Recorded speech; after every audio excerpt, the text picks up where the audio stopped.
우리의 모든 저주가 복으로 변하게 될 줄로 믿습니다. 아멘, 아멘. 네, 저만 이렇게 울리나요? 여러분이 들으실 때도 울리나요?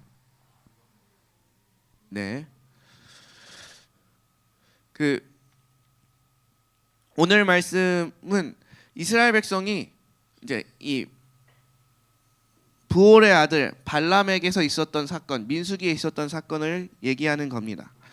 이 사건이 무슨 사건이냐면 이스라엘 백성이 이제 출애굽해서 1년 동안 시내산 그 근처에 머물면서 하나님의 말씀을 배웁니다. 그리고는 이제 가데스 방야, 그러니까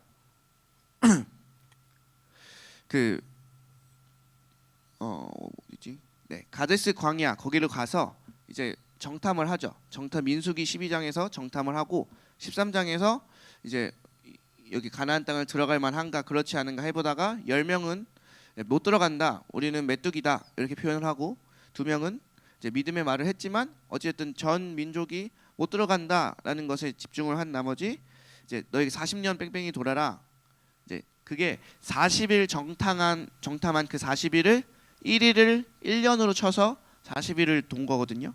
그렇게 해서 거의 다 돈 막바지에 이제 다시 이제 가나안으로 들어가야 되잖아요. 그래서 그때 가나안으로 들어가야 할 그때 이제 가나안으로 들어가려면 그 지도를 한번 보여주세요. 네, 여기 보시면 그 사해 보이시나요? 그 갈릴리 바다와 사해, 그쪽이 요단 동편, 그 거기에 오른쪽 그 모압하고 시온하고 암몬 있는 그쪽이 요압 동편, 그 모압 동편, 그 요단 동편이거든요. 이제 거기서 이제 요단강을 건너서 가나안 땅으로 들어가는 겁니다. 그래서 여기서 들어가기 위해서 이 가운데 보시면 아모리족 시혼, 그 아모리족 옥 여기 있죠, 가운데 부분. 그래서 그 시온 왕, 그 아모리족의 시온 왕과 아모리족의 옥 왕에게 나 이제 지나갈게, 너희 건들지 않고 그냥 지나가기만 할게, 길을 좀 터줘 라고 했죠. 근데 이제 그 시온 왕과 그 옥 왕은 얘네가 최소 200만에서 최대 1000만 이상까지, 왜냐면 고대에는 애를 2명 낳았을 일은 없거든요. 그래서 훨씬 더 많은 인자가 몰려오는데 이게 그냥 아무 일도 없겠다고 했다가 들어와서 갑자기 돌변하면 우리가 막을 수 없으니까 절대 안 돼 라고 했단 말이죠. 그래서 그냥 모세가 그 아모리 족속을 다 쓸어버립니다. 이때 시온 왕과 옥 왕을 완전히 쓸어버려요. 그래서 이스라엘 백성이 원래는 쓸어버릴 예정이 없었는데 요단 동편 그리고 거기를 완전히 다 쓸어버리고 저기서 이제 그 아모리 족속이라고 적혀 있는 데를 쓸어버린 거예요. 그러고 나니까 밑에 모압이라고 있잖아요. 그러니까 이 모압 왕이 갑자기 위에서 전쟁이 나서 걔네들이 다 멸망하고 나니까 이거 어떡하지? 이렇게 수를 내다가, 이제 제 화면으로 다시 보여주시면 됩니다. 이스라엘이 그 아모리 족속의 거기를 빼앗으니 경계를 이제 모압과 마주하게 되면서 이제 모압 왕이 얘네를 좀 어떻게 해야겠는데? 라고 생각을 합니다. 그리고 나서 그 대책을 세우는데, 대책이란 게 민수기 22장 1절에서 6절에 나옵니다. 민수기 22장 1절에서 6절에 나옵니다. 네, 이스라엘 자손이 또 길을 떠나 모압 평지에 진을 쳤으니 요단 건너편 곧 여리고 맞은편이더라. 십볼의 아들 발락, 발락이 바로 모압 왕이거든요. 이스라엘이 아모리인에게 행할 일을 모두 보았으므로 모압이 심히 두려워하였으니 이스라엘 백성이 많음으로 말미암아 모압이 이스라엘 자손 때문에 번민하더라. 그래서 미디안 장로들에게 이르되 이제 이 무리가 소가 밭의 풀을 뜯어먹음 같이 우리 사방에 있는 것을 다 뜯어먹으리로다 하니, 그때 십볼의 아들 발락이 모압 왕이었더라. 그가 사신을 부올의 아들 발람의 고향인 강가 부돌에 보내어 발람을 부르게 하여 이르되 보라, 한 민족이 애굽에서 나왔는데 그들이 지면에 덮여서 우리를 맞은편에 거주하였고 우리보다 강하니 청한건대 와서 나를 위하여 이 백성을 저주하라. 내가 혹 그들을 쳐서 이겨 이 땅에서 몰아내리라. 그대가 복을 비는 자는 복을 받고 저주하는 자는 저주를 받을 줄 내가 알미더라. 네, 모압 왕이 겁을 먹었어요. 그래서 미디안 장로들에게 물어봤어요. 우리 어떻게 하면 좋냐? 어떻게 하면 좋냐? 위에 이스라엘 족속이 쳐들어왔는데 걔네들이 내려오면 우리 끝이다. 이러면서 이 미디안 장로들에게 물어보니까 저기 시골 어딘가에 그 부월 사람 발람이라는 사람이 있습니다. 그 발람이라는 사람이 아주 뛰어난 그 종교적인 그런 것들을 가지고 있는 사람이어서 그가 복을 비는 자는 복을 받고 저주를 비는 자는 저주를 받더라. 이런 얘기들을 하는 거죠. 그 모압 왕이 세운 대책이라는 게 바로 이방 종교 지도자에 대한 그 사람을 불러서 이스라엘을 저주하고 저주한 다음에 이스라엘을 물리치는 거였어요. 그래서 모압 왕 발락은 모압 왕이고 발람은 여기서 초청을 받은 그 종교 지도자입니다. 그래서 발락이 처음에 사람들을 보내요. 그때는 발람이 거절을 합니다. 그래서 발락이 다시 한번 더 높은 사람들과 더 많은 돈을 가지고 갑니다. 그러니까 발람이 그 사람들이 왔을 때 내가 하나님께 기도해 보겠으니 내가 여호와께 구해 보겠으니 너희는 하루를 머물러서 기다려 봐라라고 하죠. 그리고 그때 하나님이 발람에게 함께 가라. 대신 너는 내가 전해주는 말만 그들에게 전해라라고 하십니다. 그래서 출발합니다. 근데 출발했는데 이상한 일이 벌어집니다. 민수기 22장 22절에 보면 같이 읽겠습니다. 그가 감으로 말미암아 하나님이 진노하심으로 여호와의 사자가 그를 막으려고 길에 서니라. 발람은 자기 나귀를 탔고 그의 두 종은 그와 함께 탔더니. 여기 22절 처음에 보시면 뭐라고 나와 있냐면 그가 감으로 말미암아 여호와께서 진노하셨다라고 나옵니다. 가라고 하신 분이 누군데요? 하나님이신데 왜 가는 것 때문에 왜 진노하시냐? 주님이 가라고 하실 때는 언제고 이제는 막는다고 하시는 게 화나면서 막는다고 하시는 게 이게 뭐 조울증 환자도 아니고 이렇게 한번 됐다가 안 됐다가 이렇게 변덕이 심하신가? 그래서 막으려고 하시는 줄 처음에 발람은 자기는 몰랐어요. 그냥 하나님이 가라고 하시니까 갔죠. 근데 이 나귀를 타고 가고 있는데 이 나귀가 갑자기 원래 길이 이렇게 있는데 갑자기 밭으로 빠져서 나가는 거예요. 이 나귀 봐라 막 이러면서 제자리로 돌아가려고 열심히 때리죠. 이 나귀를. 그래서 다시 이렇게 엄청 맞은 나귀가 막 돌아옵니다. 그리고 조금 또 가다 보니까 이제는 골목길을 지나고 있었는데 골목길 지나고 있다가 한켠에 갑자기 골목길 담에 몸을 딱 기대고 꿈쩍도 안 하는 거예요. 그래서 이놈은 나귀 원래 짐승에게는 새끼라는 말을 붙이잖아요. 이놈은 나귀 새끼가 왜 이러지? 이러면서 또 채찍질을 엄청 칩니다. 속 사정을 들여다보면 이 나귀는 그 발람의 길을 막으려고 하는 천사를 봤어요. 그래서 천사가 칼을 들고 길을 막고 서 있는 걸 보고 밭으로 가고 또 골목길로 갔던 건데 발람은 아직 못 보죠. 그리고 나서 또 제대로 가는가 싶더니 이번에는 이 나귀가 바로 풀썩 엎드려 버리는 거예요. 그래서 꿈쩍도 또 안 해요. 그래서 발람은 이제 이 나귀가 조금 나이를 먹더니 이게 맛이 갔구나. 이게 치매가 사람에게만 오는 게 아니라 이 나귀에게도 오는구나 하고서 이제 옛날 말로 미친 자에게는 이게 메가약 이게 있잖아요. 미친 개에게는 메가약이다 뭐 이런 얘기가 있는 것처럼 열심히 채찍질을 했죠. 더 신기한 일이 일어나요. 갑자기 그 나귀가 말을 하기 시작하는 거예요. 왜 때려요? 막 이러면서 내가 언제는 계속해서 당신이 가자는 대로 가지 않았습니까? 내가 그렇게 평생 동안 자기가 가자고 하는 대로 다 갔건만 내가 지금 한 번 안 갔으면 왜 안 가는지 생각을 해봐야지. 막 이러면서 막 따지기 시작해요. 그리고서는 발람하고 대화를 하기 시작해요. 여러분 갑자기 혹시 개를 키우시는 분이 계시다면 갑자기 그 개가 여러분들에게 말을 걸기 시작한다면 어떻게 하시겠습니까? 어떨까? 저 이 상황을 보면 저는 일단 정상적으로 대화가 안 될 것 같은데 이게 도대체 이게 어떻게 된 일인가? 벙쪄서 아무것도 못할 것 같은데 아무튼 얘도 대화를 열심히 잘해요. 근데 그 말다툼을 하고 있는데 나귀에게만 보이던 그 천사가 이제 발람의 눈도 열려서 보게 됩니다. 그래서 여호와의 사자가 이제 그 발람에게 이렇게 얘기합니다. 22장 32절 34절 말씀입니다. 여호와의 사자가 그에게 이르되 너는 어찌하여 네 나귀를 이같이 3번 때렸느냐 보라 내 앞에서 네 길이 사악함으로 내가 너를 막으려고 나왔더니 나귀가 나를 보고 이같이 3번 돌이켜 내 앞에서 피하였느니라. 나귀가 만일 돌이켜 나를 피하지 아니하였더라면 내가 벌써 너를 죽이고 나귀는 살렸으리라. 여기서 뭐라고 하나요? 왜 그 길을 막으려고 하나요? 네 앞에서, 그러니까 내 앞에서, 하나님 앞에서 너의 길이 사악하다. 그러니까 주님이 보내셔서 가는 길이잖아요. 근데 발람을 죽이려고 하는 거잖아요. 이게 무슨 말이냐면 여러분 이 민수기서에서 발람이 나오죠. 근데 발람이 여기서만 나오는 게 아니에요. 다른 장면에서 나와요.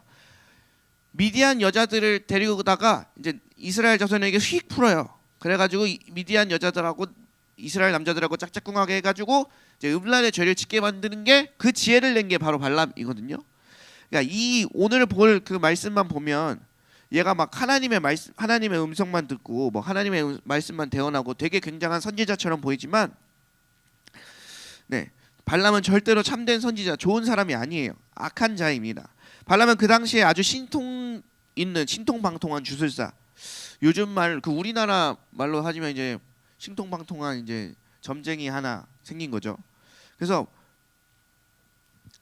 이제 미디안 장로들 그 당시에 그 지역에 있었던 다른 나라까지도 이렇게 소문이 퍼진 거 보면 좀 이렇게 능력 있는 그런 사람이었을 것 같아요.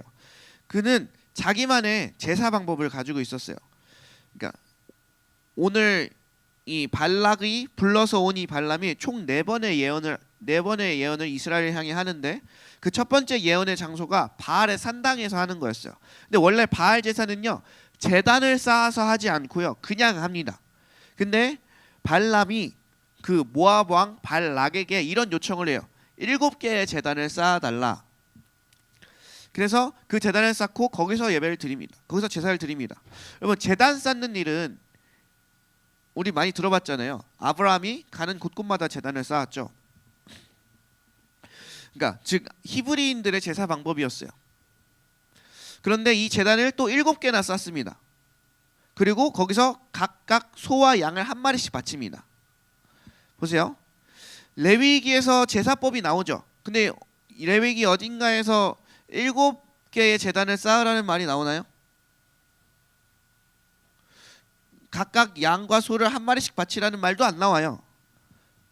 근데 이게 비스무리하게 히브리인들이 하는 것처럼 제단은 또 쌓기도 하고 또 바알 산당은 안 하는 거잖아요. 바알 산당은 또 안 하는 거고. 그러니까 가나안 풍습에도 없는 그것이 또 이스라엘 제사와는 비슷해 보이고, 근데 그 속사정을 들여다보면 전혀 비슷하지 않는 완전 짬뽕스런 제사법이었죠. 겉모습만 그럴듯했어요. 네, 이와 같이 진짜인 것처럼 보이지만 알고 보면 진짜가 아닌 걸 뭐라고 하나요? 사이비라고 하죠. 사이비, 짝퉁, 유사 기독교, 뭐 이단, 뭐 이런 말들을 합니다. 발람이 바로 그와 같은 자였어요. 이 시대에도 발람과 같은 자들이 있죠. 기독교의 옷을 입고 있는데 실상은 사탄의 종으로 활동하는 사람들이 있습니다. 굉장히 안타깝게도 이제 코로나 사건 이후로 막 이런저런 사건 이후로 신천지도 교회가 됐고요. 여기 이단도 다 교회래요. 뉴스에서는 일단 다 교회래요. 그래서 네, 그게 참 너무 안타깝지만, 네, 그러니까 지금 오늘 이 사건에서 나오는 이 발람은 이 사건에서만 특이하게 강권적으로 쓰임을 받은 것이지 원래부터 좋은 사람이 아니었다는 거예요. 이 발람에 대해서 성경이 경고를 합니다. 요한계시록 2장 14절에 보면 그러나 내게 2가지 책망할 것이 있나니 거기 내게 발람의 교훈을 지키는 자들이 있도다. 발람이 발락을 가르쳐 이스라엘 자손 앞에 걸림돌을 놓아 우상의 제물을 먹게 하였고 또 행음하게 하였느니라. 또 베드로후서 2장 15절에서 보면 그들이 바른 길을 떠나 미혹되어 부올의 아들 발람의 길을 따르는도다. 그는 불의의 삭을 사랑하다가 자기의 불법으로 말미암아 책망을 받되 말하지 못하는 나귀가 사람의 소리를 말하여 이 선지자의 미친 행동을 저지하였느니라. 또 유다서 1장 11절에 보면 화했을진저 이 사람들이여 가인의 길에서 행하였으며 삭스를 위하여 발람의 어그러진 길로 몰려갔으며 고약의 패력을 따라 패망을 받았도다. 네, 이렇게 계속해서 그 경고를 하고 있어요. 여러분 확실히 아셔야 될 게 비슷하면 가짜인 겁니다. 믿음 비슷한 게 보이면 그건 가짜예요. 쟤한테 믿음이 있는 것 같은데 하면 없는 겁니다. 여러분 원래 발람은 이스라엘을 저주하려고 올라온 사이비 종교 지도자예요. 하나님이 강권적으로 그 입술을 틀어서 저주하려던 입술을 축복으로 바꾼 것뿐이지 그가 이스라엘을 저주하려고 했었다는 건 바뀌지 않아요. 그리고 그는 그 뒤 비참하게 죽습니다. 여러분 신앙생활을 말씀과 비슷하게 지켜나가면 안 돼요. 우리는 굉장히 합리화를 많이 하죠. 네. 여러분 안식일을 거룩하게 지켜라. 맞죠? 그러면 안식일에 예배만 드리면 됩니까? 네, 이게 우리가 한 비슷하게 지키는 걸지 몰라요. 이사야서에 보면 하나님께서 기뻐하시는 금식이라는 게 나오면서 뒤에 안식일에 대한 게 나오는데 안식일에는 어떻게 해라 라고 나오냐면 너희들은 오락을 금하고 너의 기쁨을 구하지 말고 하나님 앞에 준비하고 너희끼리 다투지 말고 하나님 앞에 거룩하게 그날을 지켜라 라고 나옵니다. 단순히 1시간 2시간 나와서 혹은 온라인으로 그렇게 설교 들었다 예배 드렸다 이걸로 그게 지켜지는 게 아니라는 거예요. 그런데 우리는 어느샌가 그 10계명 비스무리하게 지키는 것에 너무 익숙해져 있다는 거예요. 여러분 그러면 우리는 똑같이 이 발람의 죄와 같은 죄를 짓고 있는 겁니다. 말씀을 아주 안 지키는 건 아니지만 조금 바꾸는 정도는 괜찮지 않을까? 라는 식의 겉핥기식 신앙생활은 마치 발람과 같은 거라 이겁니다. 바로 그 삶이 예수님께서 책망하셨던 회칠한 무덤과 같은 삶입니다. 이런 사람이 바로 남 정죄하기 바쁘고 내 죄 가리기에는 급급하고 이 사람을 쯧쯧쯧 저 사람을 챗챗챗 하면서 살아가는 사람들입니다. 그래서 성경은 이렇게 말해요. 겨자씨만한 믿음이 있을지라도 그 믿음만 있으면 이 산을 들어 저리로 옮겨가라 하면 그대로 되리라. 중요한 건 믿음이 크냐 작냐가 아니고 진짜 믿음이냐 그렇지 않느냐에 있다는 거예요. 여러분 내가 내 생활을 돌아봤을 때 그래도 나는 믿음 비스무리한 건 있는 것 같아. 막 그런 식으로 명확하지 않다면 빨리 그 삶에서 나와야 됩니다. 빨리 그 삶에서 나와야 됩니다. 믿음이라는 그 비스무리한 언저리 어딘가에 있는 것 같다면 빨리 그 삶에서 나와야 됩니다. 멸망에 가까이 와 있습니다. 모압 왕 발락이 이스라엘을 쫓아내기 위해서 그들을 저주하라고 부릅니다. 그래놓고서는 하나님께서 그를 그 발람을 꿈에서도 만나시고 또 나귀를 통해서도 말씀하시고 이런저런 말씀을 통해서 너는 내 입에 내가 너에게 주는 말만 해라 라고 말씀하시죠. 그래서 그 첫 번째 저주가 축복으로 바뀝니다. 그 핵심 구절을 함께 보시면 민수기 23장 8절입니다. 하나님이 저주하지 않으신 자를 내가 어찌 저주하며 하나님께서 꾸짖지 아니하신 자를 내가 어찌 꾸짖으시리. 여러분 원래 발람은 이 이스라엘을 향하여 저주하려고 했어요. 근데 그 입을 막으시니까 누구라고요? 하나님이라고요. 여러분 이 은혜가 누구에게 있죠? 이스라엘에게 있죠.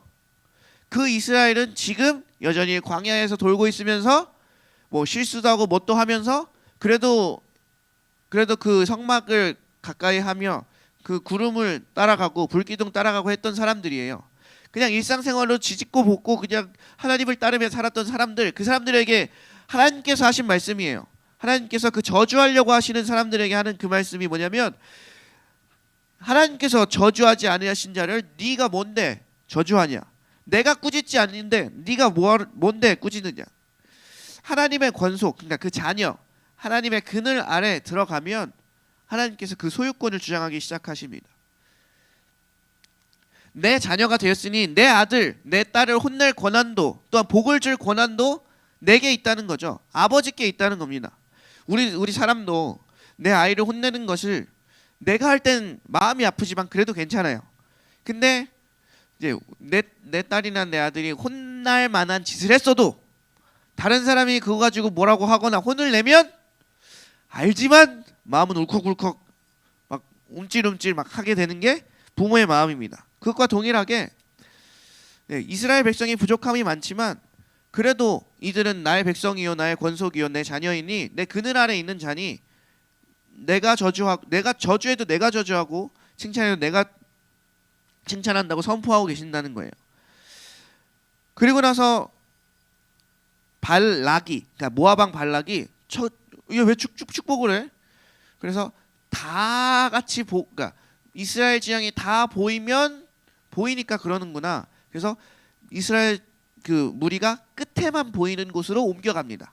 옮겨가서 이스라엘의 끝에만 보고 이제 저주를 해라라고 하니까 또 그 저주의 말을 바꿔서 이제 발람이 축복을 하는데요. 이 축복의 말씀을 우리 다 같이 우리에게 주시는 말씀이니 함께 읽도록 하겠습니다. 믿음으로 다 같이 23장 19절에서 23절입니다. 다 같이 한 목소리로 읽겠습니다. 시작. 하나님은 사람이 아니시니 거짓말을 하지 않으시고 인생이 아니시니 후회가 없으시도다. 어찌 그 말씀하신 바를 행하지 않으시며 하신 말씀을 실행하지 않으시랴. 내가 축복할 것을 받았으니 그가 주신 복을 내가 돌이키지 아니하리라. 야곱의 허물을 보지 아니하시며 이스라엘의 반역을 보지 아니하시는도다. 여호와 그들의 하나님이 그들과 함께 계시니 왕을 부르는 소리가 그 중에 있도다. 하나님이 그들을 애굽에서 인도하여 내셨으니 그의 힘이 들소와 같도다. 야곱을 해할 점술이 없고 이스라엘을 해할 복술이 없도다. 이때 야곱과 이스라엘에 대하여 논할진대 하나님께서 행하신 일이 어찌 그리 크냐 하리로다. 그 이 백성이 암사자와 같이 일어나고 23절까지군요. 네, 좋습니다. 네, 여러분 이 축복이 우리에게도 함께 있는 줄 믿습니다. 동일하게 뭐가 있냐면 이 이스라엘 백성은 지금 이 일이 일어나고 있는지 알아요, 몰라요? 몰라요. 지금 이 모압이라는 족속이 우리를 치려 한다는 것도 몰라요. 발람이 우리를 저주하려고 한다는 것도 몰라요. 그냥 얘네는 광야 한 구석에서 열심히 주님을 예배하면서 주님 주신 율법 막 달달달 외우면서 테필린 막 이렇게 표에 붙이고 막 이렇게 하면서 그냥 그렇게 살고 있어요. 근데 하나님께서 모르는 사이에 그들이 모르는 사이에 대신 싸워주고 있다는 겁니다. 하나님의 그늘 아래 그 임재 아래 그 말씀을 쫓아 그 영광의 구름을 따라 살아가는 그 사람들에게는 이러한 축복이 약속되어 있다는 겁니다. 오늘 이 축복이 우리에게도 약속이 되기를 소망합니다. 우리에게 실제가 되기를 소망합니다. 네, 이제 또 세 번째 이제 발락이 또 화를 내고 이제 제대로 저주해봐 하고 또 저주를 하게 시킵니다. 근데 이번에는 특이한 점이 있어요. 민수기 24장 1절에서 2절을 보면 이런 얘기가 나옵니다. 발람이 자기가 이스라엘을 축복하는 걸 여호와께서 선히 여기심을 보고 전과 같이 점수를 쓰지 아니하고 그의 낯을 광야로 향하여 눈을 들어 이스라엘이 그 지파대로 천막 친 것을 보는데 그때 하나님의 영이 그 위에 임하신지라. 여러분 이거 1절을 띄워봐 주시면 뭐냐면 보세요. 이게 몇 번째 축복이죠? 세 번째예요. 세 번째 시도하는데 이때 깨달은 게 뭐냐면 여호와께서 이스라엘을 축복하시는 걸 선하게 여기시는구나예요. 자, 그러면 그 앞에 두 축복을 할 때는 하나님의 영이 임해서 했던 게 아니에요. 그냥 늘 본인이 하던 대로 점괘를 냈어요. 점수를 부렸어요. 근데 그 결과가 이스라엘 민족을 축복하는 결과가 나온 거고, 이제 두 번쯤 해보니까 이거 분위기가 하나님이 이거 뭔가 그 거대한 신이 날 맡고 있는 것 같네 막 이러면서 이제 이스라엘을 축복하는 걸 기뻐한다는 것을 이제 눈치로 알아챈 거죠. 여러분 그럼 그 전에 보세요. 하나님이 여러 번 말씀하셨어요. 발락이 찾아왔을 때도 하나님이 나와서 말씀하셨고, 이제 나귀가 가면서도 이제 천사가 나타나서 말했었고, 이제 그 뒤에 막 하면서도 다 말했었는데, 그러면 이 세 번째 축복을 하기 전까지 그 모든 동기와 행동들이 다 진짜로 이스라엘을 저주하려고 했었다는 거예요. 진심으로 그들을 미워하고 그들을 저주하려고 했었다는 겁니다. 근데 그게 잘 안 된 것뿐이죠. 하나님이 밤에도 만나주시고 나귀도 말을 하고 막 천사도 만나고 막 이랬는데도 안 됐던 겁니다. 발람이 이런 자였습니다. 그런데 겉으로 모압 왕에게 말할 때는 나는 하나님의 말씀이 주신 것 외에는 전하지 않겠소. 내가 어찌 하나님께서 주시지 않은 말을 전하고 내가 어찌 하나님께서 주셨는데 안 전할 수 있겠소. 막 이렇게 입에 발린 말들만 계속한 거예요. 신앙 좋은 척, 사이비가 아닌 척, 내 믿음은 진짜인 척 했으나 그 속에는 계속해서 점수를 하듯 하나님을 기복적으로 믿고 도박을 하듯 그냥 복만 빌며 진심으로 이스라엘을 저주하려고 했었다는 겁니다. 여러분, 이러한 발람의 교훈을 따르지 말라고 신약의 여러 군데서 경고하고 있는 겁니다. 그래서 예수님께서 이 땅에 오셔서 바리새인과 서기관들 그 대제사장들을 꾸짖으시죠. 여러분, 이것도 함께 다 같이 한번 읽어보겠습니다. 이게 세 번째 축복입니다. 민수기 24장 3절에서 9절입니다. 네, 함께 보도록 하겠습니다. 그가 예언을 전하여 말하되 보올의 아들 발람이 말하며 눈을 감았던 자가 말하며 하나님의 말씀을 듣는 자 저는 자의 환상을 보는 자 엎드려서 눈을 뜬 자가 말하기를 야곱이여 네 장막들이 이스라엘이여 네 거처들이 어찌 그리 아름다운고 그 벌어짐이 골짜기 같고 강가의 동산 같으며 여호와께서 심으신 침향목들 같고 물가의 백향목들 같도다.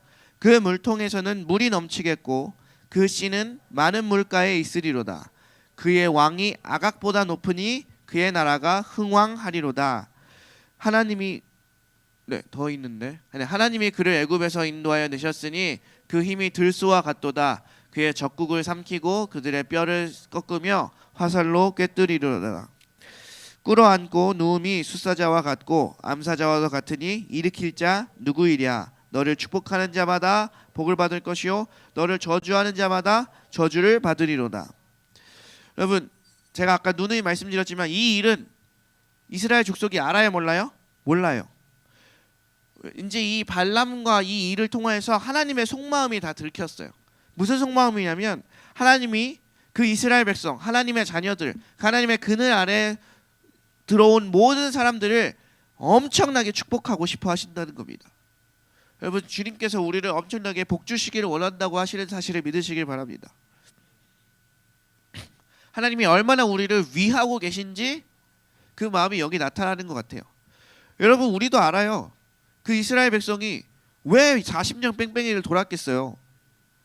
하나님을 믿지 않고 하나님의 약속도 믿지 않고 그냥 환경적으로 보이는 모든 두려움에 휩싸여가지고 그 불신앙으로 반응해서 얘네들이 뺑뺑이 돌면서 1세대 다 죽은 거잖아요. 근데 그러한 백성들을 보고도 하나님은 얘네를 축복하고 또 축복하고 싶어 하신다는 겁니다. 하나님이 우리를 자녀로 부르신 이유, 주의 자녀 삼으신 이유는 우리를 구원하시고 축복하여 주시기 위함이지 절대로 우리를 볶아먹으려고 가라 비틀어 이제 가루로 만들어 버리리 뭐 이렇게 부르신 게 아니라는 거예요. 여러분, 이러한 치열한 전쟁이 일어나고 있던 사실을 이스라엘 백성이 알았으면 그들의 삶이 편했을까요? 지금 이스라엘 백성은 지금 모압 왕이 막 이렇게 하고 발람이 올라왔고 막 이렇게 저주를 하려고 하는데 하나님이 막 뒤집어 엎으시고 막 그래서 나귀도 막 이렇게 말을 했다가 막 이런 일이 일어나고 있는지 하나도 몰라요. 하나도 모르고 그냥 오늘도 만나냐, 오늘도 매출하기냐, 막 이러면서 주님 십계명 읽으면서 이건 뭔 문자냐, 막 이러면서 서로 이렇게 그냥 이러고 있어요. 만약에 그들이 모압 왕이 우리를 치려고 한다, 그 유명한 발람이라는 선지자, 뭐 이상한 종교 지도자가 우리를 저주하려고 한다라고 알았으면 그들이 발 뻗고 자지 못했을 거예요. 이건 확실합니다. 모르니까 발 뻗고 자는 거죠. 여러분, 하나님의 일을 다 알고 싶으나 하나님이 때로는 우리에게 잘 알려주지 않을 때가 있어요.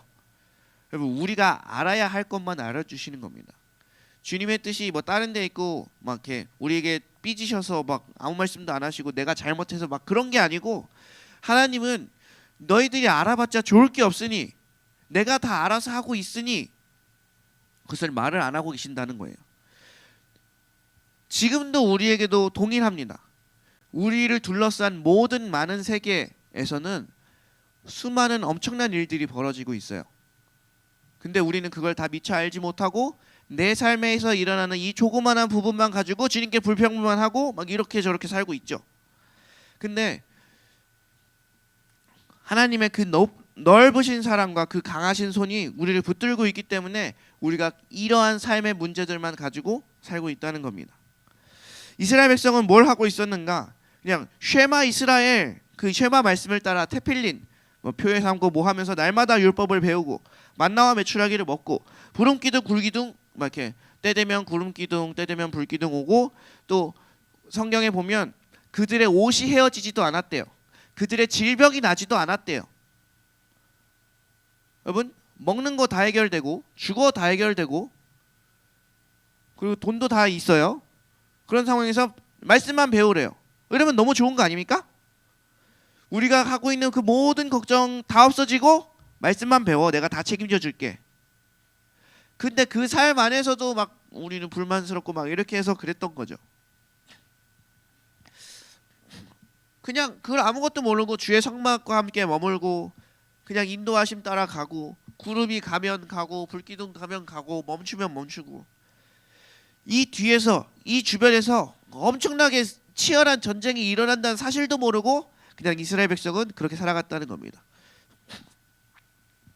여러분, 광야에서 비록 광야지만 관리비 걱정 없고 애들 옷 살 걱정 없고 먹을 것도 따박따박 요리할 필요 없이 따박따박 나오고, 이제 그 성경에 보면 만나의 맛이 굉장히 오묘하다고 나와요.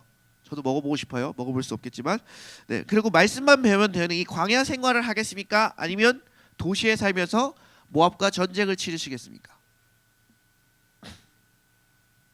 우리는 지금 엄청 고생하고 있는 것처럼 보이고 나만 이런 일을 겪는 것처럼 보이고 주님께 불평불만을 하지만, 진짜 우리를 둘러싸고 있는 이 세계에서 우리를 공격하려고 하고 있는 그 대적의 모든 계획을 우리가 안다면 그것에 비하면 우리는 진짜 복받은 삶을 살고 있는 겁니다. 여러분, 이미 우리는 복받은 자의 삶을 살고 있는 겁니다. 지금 내가 이 정도 살아낸다는 것 자체가, 이게 오늘날 동일하게 주님의 말씀을 쫓는 그 임재를 따라 사는, 그 인도하심을 따라 사는 그리스도인들에게 동일하게 나타나는 겁니다. 우리도 모르는 사이에 하나님의 철저한 보호하심 아래, 그러니까 단순히 보호하시는 것뿐만 아니라 그 모든 환난, 그 모든 저주가 축복으로 바뀌는 역사가 일어난다는 거예요. 이게 우리에게도 이미 지금 진행되고 있다는 사실입니다. 그래서 성경 말씀에는 하나님을 사랑하는 자, 곧 그의 뜻하신 대로 부르심을 입은 모든 자들에게는 모든 것이 합력하여 선을 이루느니라 라고 말씀하고 계세요. 주님의 그 강하신 오른손이 우리를 붙들고 있습니다. 우리는 잘 몰라요. 모르지만 붙들고 있어요. 그것을 우리 성경을 통해 알 수 있습니다. 중요한 것은 우리가 하나님의 보호하심에 있는 자들인가, 아니면 하나님의 보호하심 밖에 있는 자들인가, 이것입니다. 그것을 판별하는 좋은 방법은 말씀에 대한 나의 반응과 자세, 태도, 또 주님의 임재하심과 그 예배를 향한 나의 태도와 반응을 보면 압니다. 여러분, 내가 말씀을 쫓아 살고 내가 주의 임재를 사모하고 예배를 사모하며 하나님의 그 인도하심을 따라 살려고 노력하는 그 그리스도인이라면 모두 이 은혜가 있습니다. 근데 만약에 내 삶을 돌아봤을 때 이러한 은혜가 없다라고 하면 내가 지금 진짜 어떤 것을 따르고 있는지를 돌아봐야 돼요. 내가 그 하나님의 임재의 자리, 하나님의 예배의 자리, 그 말씀의 자리에서 떠나 있진 않은가, 이것을 점검해 봐야 된다고 하는 겁니다. 이스라엘 백성은 그저 하루하루 주시는 거 먹고 주신 율법 외우고 구름 쳐다보다가 떠오르면 가고 하는 되게 일상적이고 평범한 삶을 살았을 뿐인데, 하나님이 그 모든 것들을 다 책임져 주셨다는 거예요. 여러분, 이 은혜가 우리에게도 있다고요. 굉장히 하나님께서 주신 율법은 엄청나게 많은 것 같고 지키기 어려운 것 같아 보이지만 그것만 하면 된다. 되게 쉬운 거 10개 주시고, 네, 마음만 바르다면 쉬운 것들입니다. 근데 그것만 주시고 나머지는 다 내가 책임져 줄게 라고 하신 거라고요.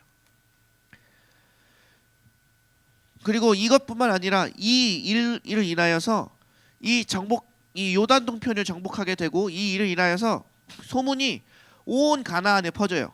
그래서 기생 라합이 그 말을 듣고 오금이 저리고 부들부들 떨려서 이제 이스라엘 백성이 정탐꾼으로 왔을 때 그 사람을 맞이하는 겁니다. 이것 또한 주님께서 작정하시고 알려주신 거죠. 여러분, 사람이 하는 것 같으나 하나님이 준비시키신 일이 너무나도 많아요. 아까 말씀드린 라합의 얘기를 좀 해보면,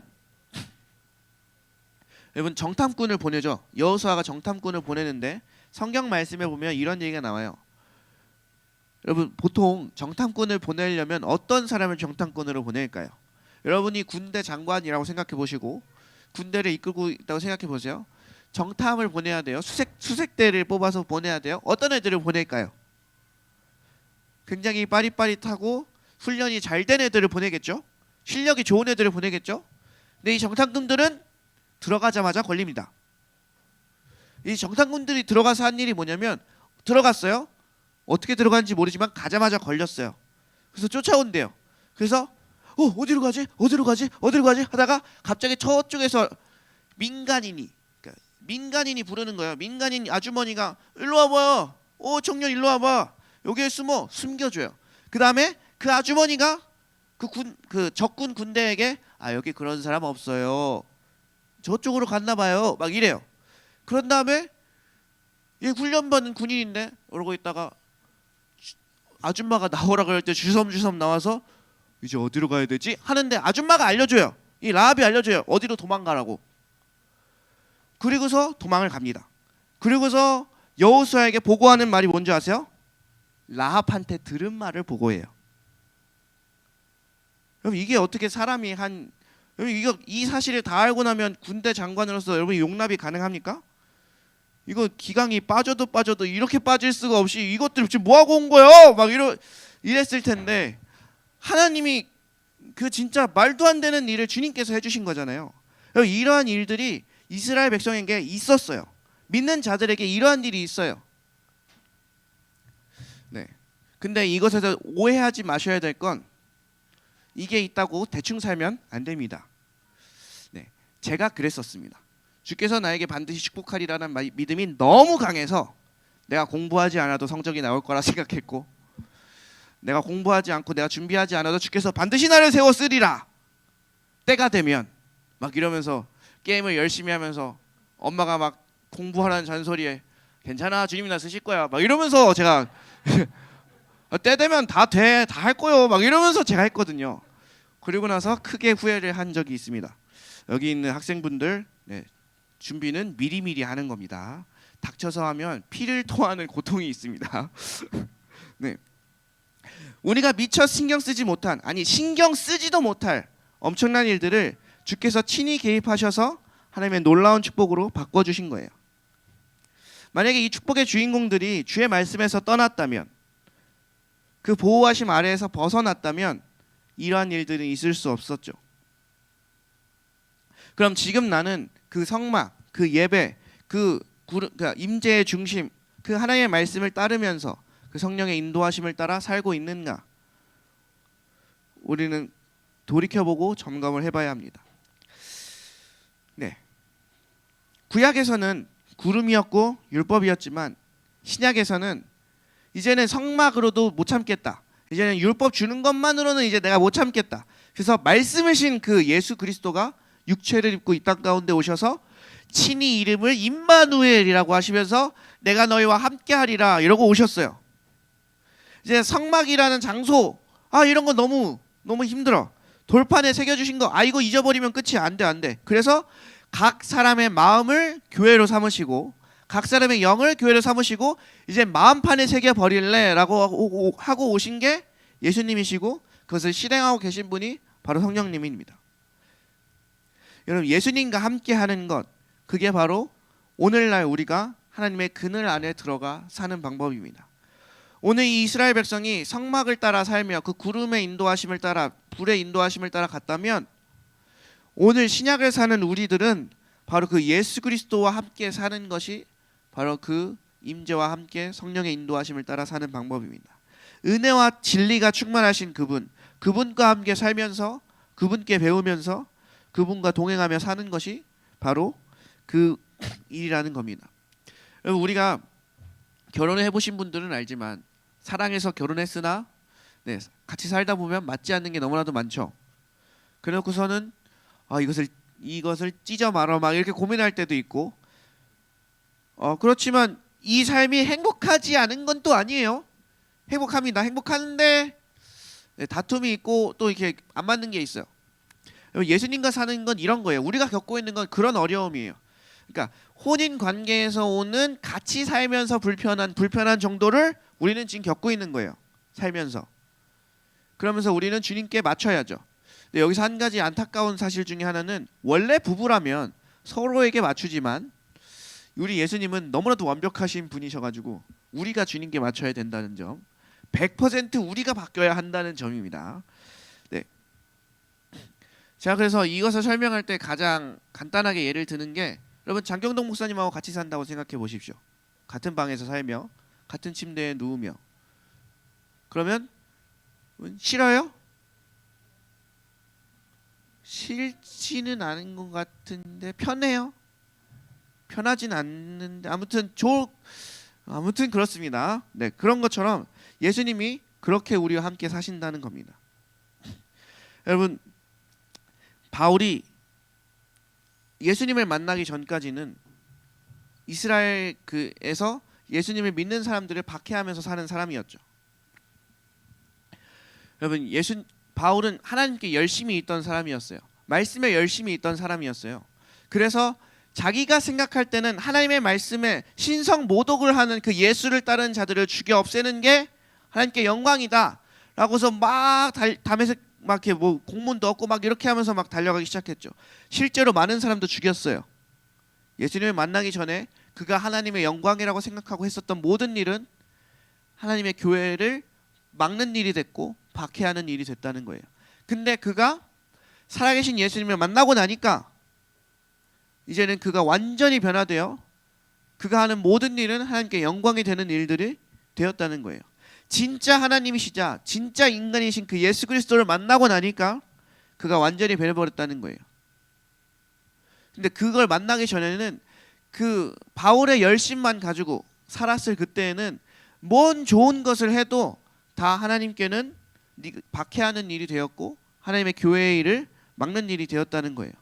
여러분, 그래서 우리도 주님을 만나는 수밖에 없습니다. 진짜 100% 인간이셨던 그 하나님과 100% 하나님이셨던 그 하나님, 그것을 만나는 수밖에 없습니다. 예수가 내 안에 살아 숨쉬지 않으면 내가 교회를 잘 다니는 것 같으나 정죄 덩어리가 돼버려요. 내가 예수가 내 안에서 살아 숨쉬지 않으면 믿음이 좋아 보이나 부정적인 말들만 퍼뜨리는 사람이 될지 모릅니다. 우리는 예수님 없이는 아무것도 할 수 없는 자들입니다. 여기서 우리가 아멘이 돼야 됩니다. 내가 나이스한 사람이 그래도 난 잘하고 있는데 그래도 난 괜찮은 것 같은데 라고 할지 모르나 네, 절대로 그렇지 않습니다. 여러분, 우리가 주님의 은혜가 있고 우리가 그래도 예수님 그리스도를 아는 사람이고 성령의 그 은혜가 있었으니까 여기 있지, 우리도 예수님 안 믿었으면 저쪽에 있는 사람들보다 더 했으면 더 했지 덜 했을 거라는 보장은 없어요. 지금도 예배 조금만 해달래 이렇게 딱 떨어지면 이상한 짓을 하는 게 바로 우리들이지 않습니까? 아닌 것 같이 앉아있지만 네, 다들 비슷한 줄 믿어요. 예, 그 구약의 모든 지식과 엄청난 실행력과 능력을 가지고 있었던 바울도 예수 그리스도가 없는 채로 그것을 가지고 있으니까 그것으로 하나님의 나라를 공격하고 하나님의 나라의 교회 사람들을 핍박했다는 거예요. 만약에 이 교회에 나 때문에 힘든 사람이 많다, 그럼 우리 진짜 돌이켜봐야 돼요. 진짜 돌이켜봐야 돼요. 내 안에 예수가 살아 숨쉬고 있는가. 그러면서도 본인은 하나님 앞에서 하나님의 영광을 위해서 그랬어요. 나는 하나님의 말씀을 제대로 하는 사람이라 그랬어요 라고 말하고 다닌다고요. 적어도 나는 괜찮은 사람이었어요 라고 말을 한다고요. 그게 예수님을 만나기 전 바울이었다고요. 근데 절대로 그렇지 않습니다. 내가 금요철야를 내가 나오는 것 같지만 이 예배가 우리를 죄로부터 지킵니다. 내가 주님을 섬기는 것 같지만 그 섬김이 나를 죄로부터 지킵니다. 내가 예수를 위해 열심히 내는 것 같지만 그 예수님이 나를 지켜주시는 거라 이겁니다. 우리도 변화를 바라고 노력도 해보고 그지만 잘 안 되죠. 그 이유는 성경이 알아요. 사람의 힘으로는 절대로 하나님의 일을 할 수 없다고. 그래서 예수께서 하신 말씀이 그래서 보혜사이신 성령을 너에게 보내주겠다. 너희가 할 수 없으니 나는 이제 올라가지만 보혜사 성령을 너에게 보내줘서 너희는 이제 나보다도 더 뛰어난 일을 하게 되리라 라고 하셨다는 거예요. 우리는 예수님 없이는 아무것도 아닙니다. 그 성막과 구름의 인도하심, 그 하나님의 그늘 없이는 그 광야에서 하루도 살아갈 수 없었던 이스라엘 백성처럼 우리도 우리와 함께 하시는 예수님 없이는 아무것도 할 수 없는 자들입니다. 그런 고백을 하는 사람들이 바로 크리스천입니다. 여러분, 하나님의 그늘 아래에서 사는 삶은 참으로 단순합니다. 그 임마누엘의 예수님, 우리에게 오셔서 그 하루하루를 함께 살고자 하시는 그분, 하루하루의 삶에 개입하려고 하시는 그분과 매일같이 씨름하면서 사는 거죠. 그러면 그 완전한 하나님의 그늘 아래 들어가게 돼서 내게 저주와 같이 있었던 모든 일들이 축복이 되는 그런 놀라운 일을 경험하게 될 줄로 믿습니다. 아멘. 우리 이 시간 함께 찬양 한 곡 하고 함께 기도하기 원하는데요. 우리 이 시간 나는 믿네라는 찬양 함께 하면서 주 앞에 기도하며 나아가도록 하겠습니다.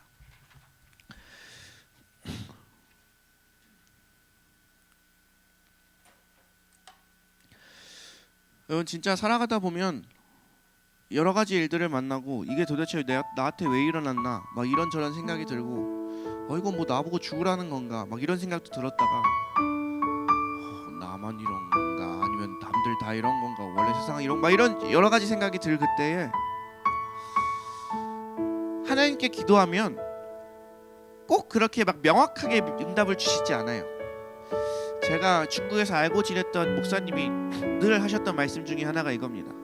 본인이 처음에 이해할 수가 없었대요. 왜냐면 사역지에 있으니까 선교지에 있으니까 재정이 부족하잖아요. 그래서 주님 내일 우리 애기 분유 먹일 분유값이 없습니다. 주님 어떻게 해요? 막 이렇게 기도하면 깊게 기도하면 주님이 이러신대요. 내가 너와 함께한다. 그렇죠? 함께 하시죠. 아멘 아멘. 근데 주님 없다고요. 막 이러면 내가 너와 함께한다. 이게 함께해서 좋으나 이게 뭐 안 돼요. 왜 이게 그분이 선교사였고 막 목사였고 막 이랬지만 아무튼 막 난리를 피웠대요. 근데 그러다가 알게 됐대요. 예수님과 함께 한다는 게 그게 전부구나. 예수님과 함께 한다는 그게 전부구나. 변했던 건 나였구나 라고 생각했대요. 그러면서 그분이 하신 말씀이 이겁니다.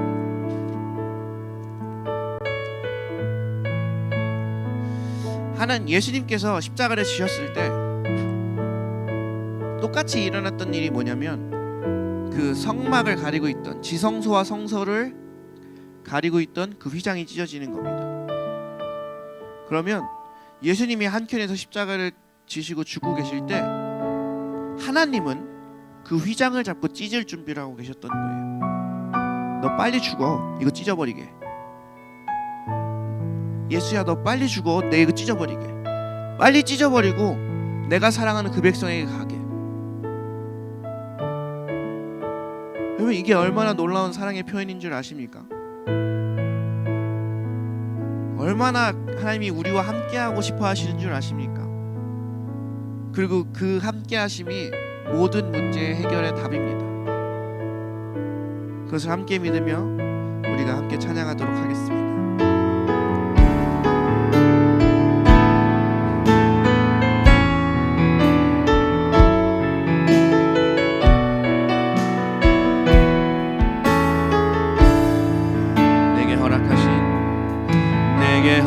허락하신 시련을 통해 나의 믿음 더욱 강하게 자라나고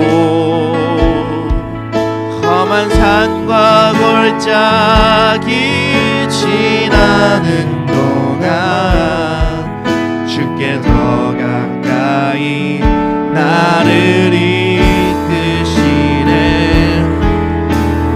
겪는 시험이 어렵고 힘겨워도 내 주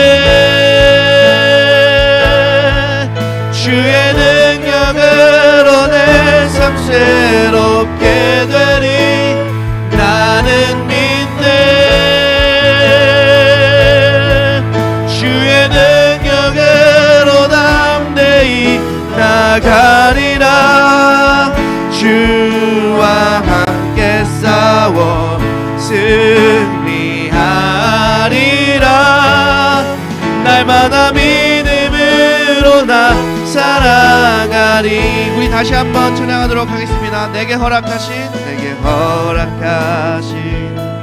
시련을 통해 나의 믿음 더욱 강하게 자라나고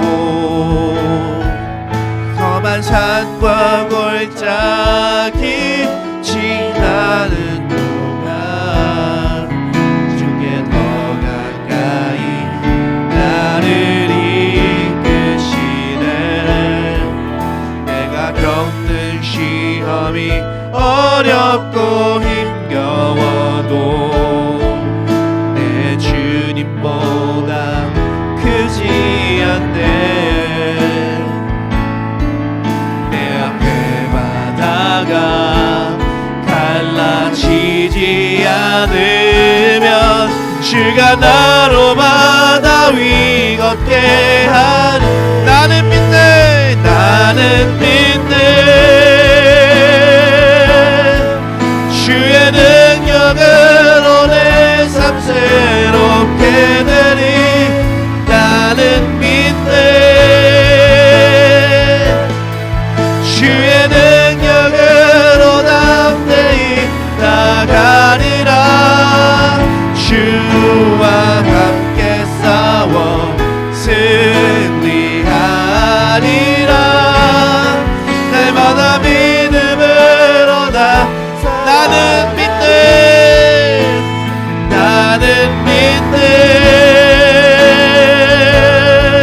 주의 능력으로 내 삶 새롭게 되리. 나는 믿네. 주의 능력으로 담대히 나가리라. 주와 함께 싸워 승리하리라.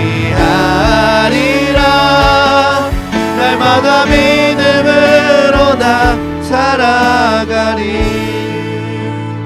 우리 잠시 불을 꺼주시고 우리 지금 함께 기도할 때 여러분 예수와 함께하는 그게 모든 해답인 줄 믿으시길 바랍니다. 예수와 함께함에 모든 것이 다 들어있습니다. 임마누엘이라는 그 한 단어 안에 모든 것이 다 들어있습니다. 우리가 이 시간 함께 기도할 때는 뭘 달라 한 것 외에 주여 오늘 우리가 예수를 얻고 돌아가게 하여 주시옵소서. 주여 그 하나님의 보호하심 안에 들어가 있던 그 이스라엘 백성이 누렸던 그 복의 근원 대신 그 예수 그리스도와 함께 사는 그 임마누엘의 은혜를 우리가 얻고 돌아가게 하여 주시옵소서.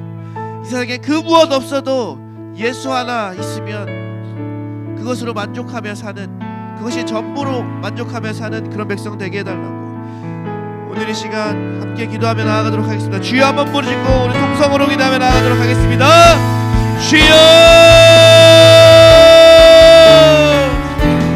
하나님 아버지, 오늘 이 시간 가운데 오직 주와 함께함이 가장 큰 복임을, 오직 주와 함께함이 그 그늘 아래 들어가는 것이, 그 하나님의 그늘 아래 들어가는 것이 모든 복의 전부임을 우리가 알게 되었습니다. 주여 이스라엘 백성은 모르고 있었지만,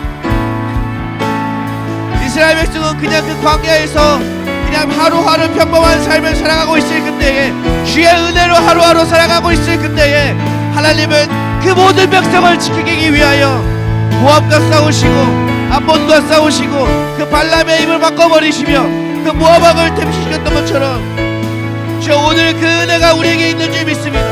오늘 그 은혜가 우리에게 있는 줄 믿습니다.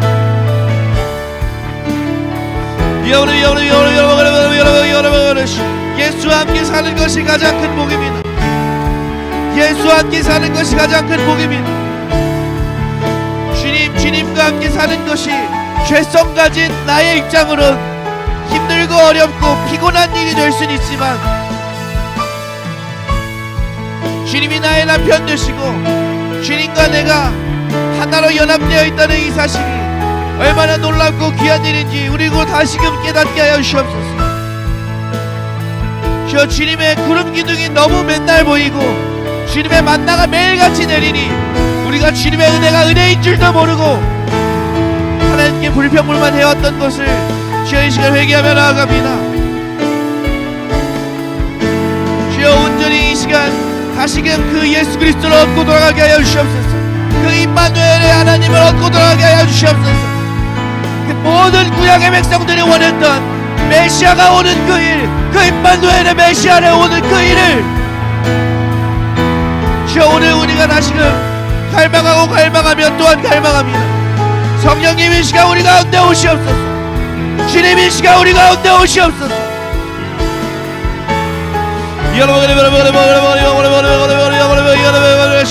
주여 주여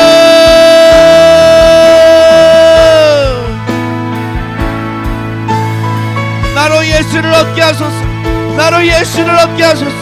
주여 오직 주 예수 그리스도로 말미암아 내가 기쁨을 얻고 오직 주 예수 그리스도로 말미암아 우리가 만족을 얻을 수 있도록 주여 주님과 더 깊은 관계가 되길 소망합니다. 주님과 더 깊은 관계가 되길 소망합니다.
여러분 우리가 이 시간 함께 결단해야 될 것이 있습니다.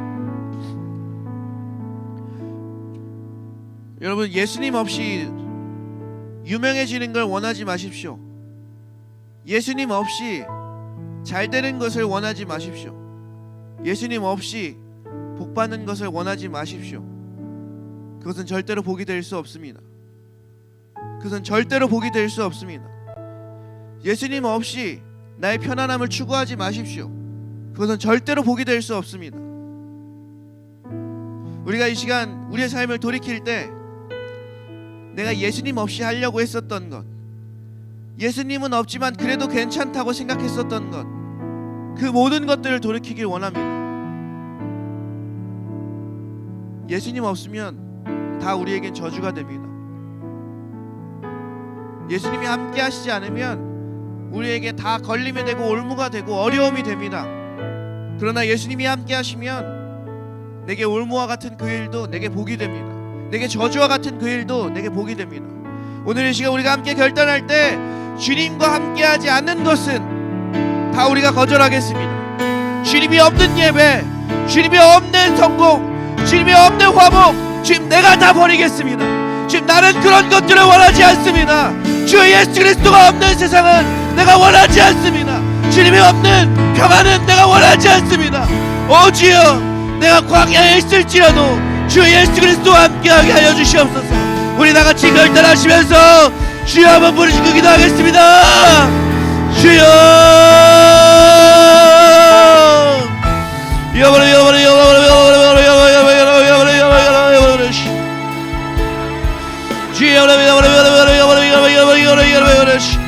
주여, 주님 없이는 단 하루도 살 수 없습니다. 주님 없이는 아무것도 할 수 없습니다.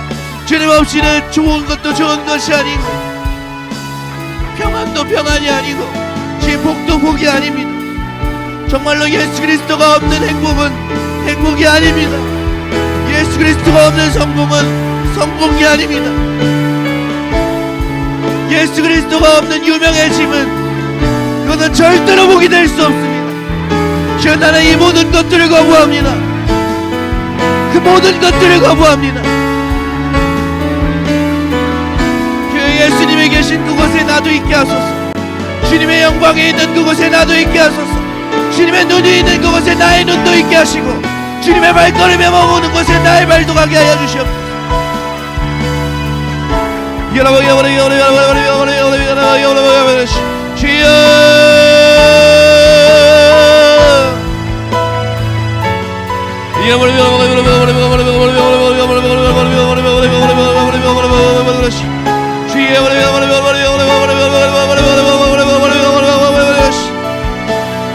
주여, 단 1분 1초도 빠짐없이 주여 나와 함께 하여 주시옵소서. 단 1g의 그 무게도 빠짐없이 주여 나와 함께 하여 주시옵소서.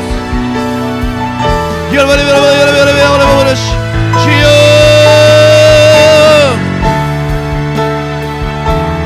주님이 없으면서 내게 좋게 보이는 그 모든 것들, 그 유혹으로부터 주여 우리는 이제는 결별합니다. 이제는 우리는 관계없는 자들이 되었습니다.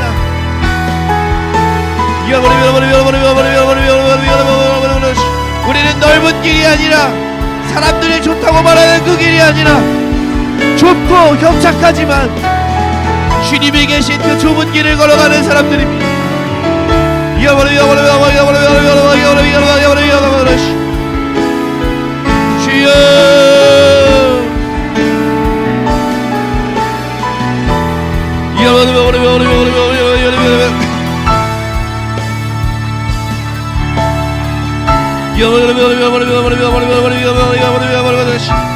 주여,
우리가 마지막으로 함께 합심해서 기도하기를 소망합니다.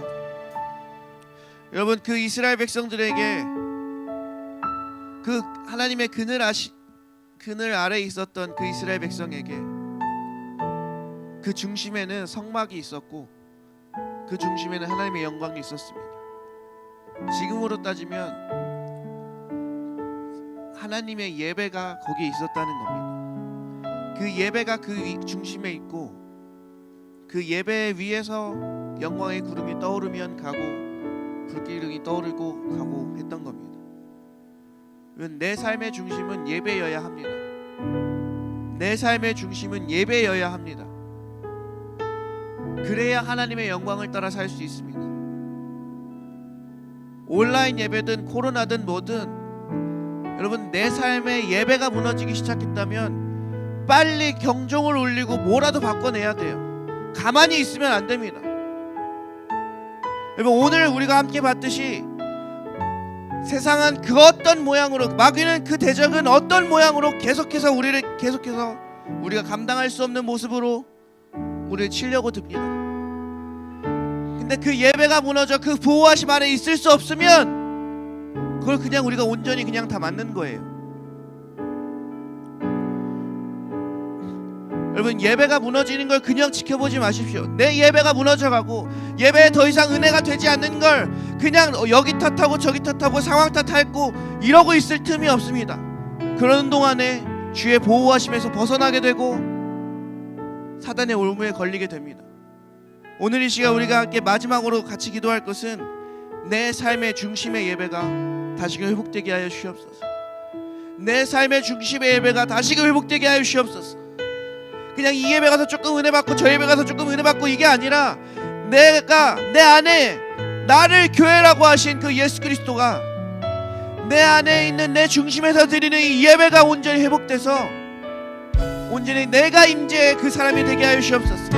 하나님의 영광의 구름이 머물 만한 주의 성령의 불이 머물 만한 그 임재의 사람 그 예배의 사람이 내가 되게 하여 주시옵소서. 주여 나의 예배를 살려 주시옵소서. 무너져버린 나의 예배를 살려주시옵소서. 우리 다같이 마지막으로 합력해서 함께 기도하고 자 이렇게 기도하다가 돌아가시기 바랍니다. 주여